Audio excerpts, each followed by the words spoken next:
As a urologist, I work closely with surgeons, vascular specialists, and rehabilitation teams, and there is something I see again and again in adults over 60. They walk faithfully, they elevate their legs, they wear compression socks, they follow every piece of common advice they've been given, yet despite all of that effort, they still struggle with cold feet, swelling around the ankles, burning discomfort, heavy legs, and balance problems that seem to worsen over time instead of improving.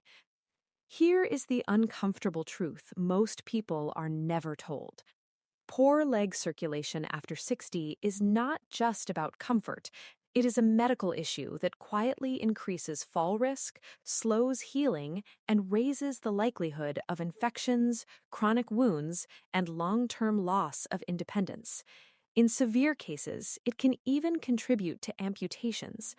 What makes this especially concerning is that circulation problems in the legs are often one of the earliest warning signs that the heart and arteries are under stress, long before a major cardiac event ever occurs.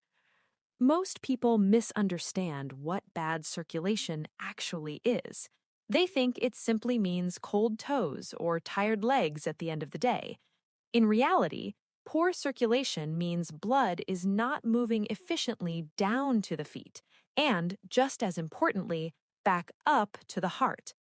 After 60, arteries naturally stiffen, veins lose elasticity, and gravity begins to work against the body.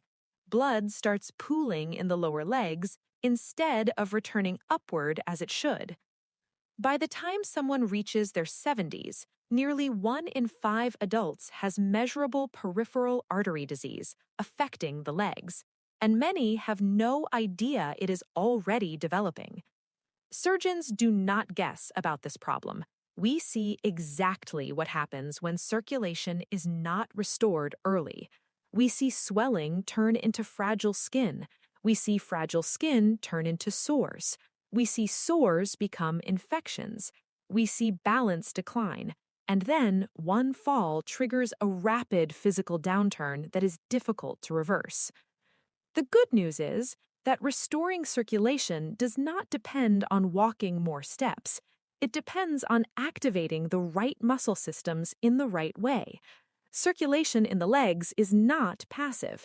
It is driven by muscle contractions that physically push blood upward against gravity. When those muscle pumps weaken, walking alone often is not enough to turn them back on. That is why surgical rehabilitation focuses less on distance and more on specific movements. Once you understand which muscles drive venous return, the solution becomes surprisingly simple. I'm going to walk you through 5 movements surgeons and rehab teams rely on, counting down to the most powerful one.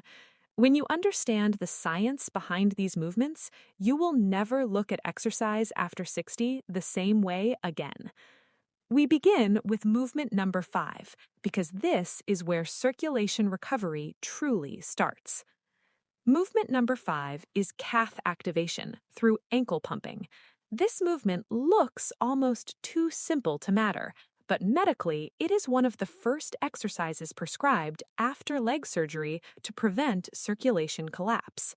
Your calf muscles contain what physicians call the venous muscle pump, sometimes referred to as the body's second heart.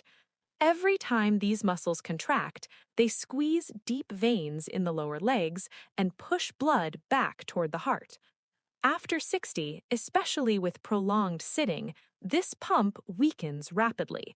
When it underperforms, blood pools in the ankles and feet, swelling increases, oxygen delivery drops, and healing slows.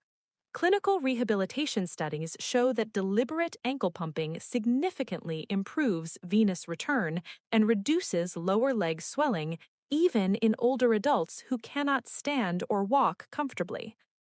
To perform this correctly, sit in a chair with both feet flat on the floor.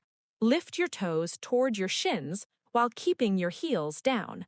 Then press your toes into the floor and lift your heels as if pressing a gas pedal. That is 1 repetition. Move slowly and with control. Aim for 20 to 30 repetitions, 2 to 3 times per day. Walking relies heavily on momentum. Ankle pumps create intentional circulation. Movement number 4 is the seated venous return lift.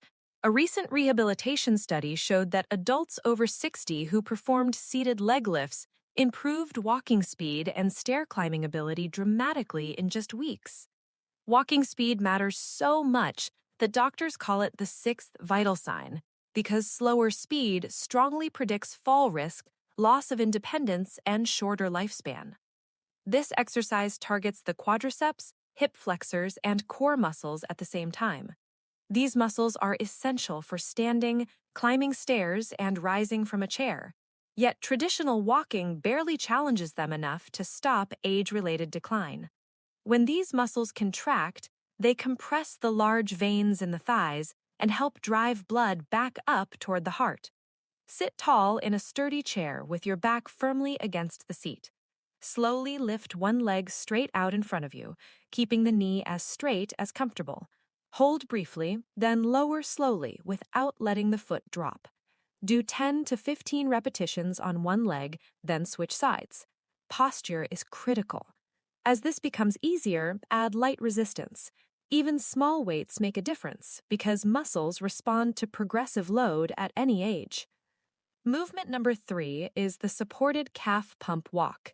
Calf strength is one of the strongest predictors of whether someone over 60 maintains independence. Weak calves mean poor circulation, slower balance reactions, and higher fall risk. This movement trains strength, circulation, and balance at the same time. Stand behind a chair or countertop and hold on lightly to support. Rise onto the balls of your feet, lifting your heels as high as comfortable. Pause at the top for 2 to 3 seconds while looking straight ahead. Then lower slowly, taking about 3 seconds to return to the floor. The pause is where the benefit happens. It forces the circulation and balance systems to fire together. Start with 10 repetitions and gradually work up to 20 or more as strength improves. This single movement reduces swelling, improves ankle stability, and lowers fall risk without stressing the joints. Movement number 2 is the single leg circulation hold. This is the most powerful circulation exercise surgeons rely on worldwide. When you rise onto your toes and hold, your calf muscles generate sustained pressure that physically drives blood upward against gravity. The hold is what makes this movement so effective.